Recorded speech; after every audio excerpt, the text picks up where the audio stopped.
জাহান্নামের আগুনে জ্বলতে জ্বলতে যখন চামড়াগুলো গোশতগুলো চলে যাবে, রব্বুল আলামিন নতুন করে চামড়ার গোশত গায়ের মধ্যে ফিট করে দিবে। ওই চামড়া গোশত আবার ঝলসাবে, আবার ফিট। আযাবটা মজা যেন ভালো করে টের পায়। একের পর এক শাস্তি শুরু এবার জাহান্নামে। যারা দুনিয়াতে আত্মহত্যা করছে, ছুরি মারছে, ও খালি ছুরিই মারবে, বিষ খাইছে খালি বিষ খাবে। যে মেয়েগুলো ওড়নায় গলা পেঁচিয়ে এই আত্মহত্যা, তারা জাহান্নামের রশিতে আর ওড়নায় খালি আত্মহত্যা করতেই থাকবে।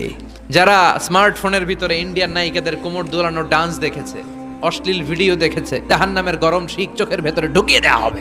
যারা মিথ্যা বলতো, ওদেরকে এক লাইন জাহান্নামের ছুরি দিয়ে কুচি কুচি করে জিহ্বাটা কাটা হবে। অন্যের জমি মেরে খেয়েছে এরকম ডাকাই তাছাড়া নাই, সাত জমিন ওর কাঁধে তুলে দেওয়া হবে। এবার ঘাড়ে কর। গিবত করে চগল খড়ি আছে না নাই, তাদেরকে আল্লাহ জাহান্নামের তামা দিয়ে নখ বানায় দিবে, আগুন ঝরবে ওটা থেকে। নিজেরা নিজের গালের গোশত আর বুকের গোশত টেনে কুড়ে কুড়ে খাবে। ওদের ব্যথার চিৎকারে পুরো জাহান্নামটা থারথার করে কাঁপবে। যারা যাকাত দেয় নাই,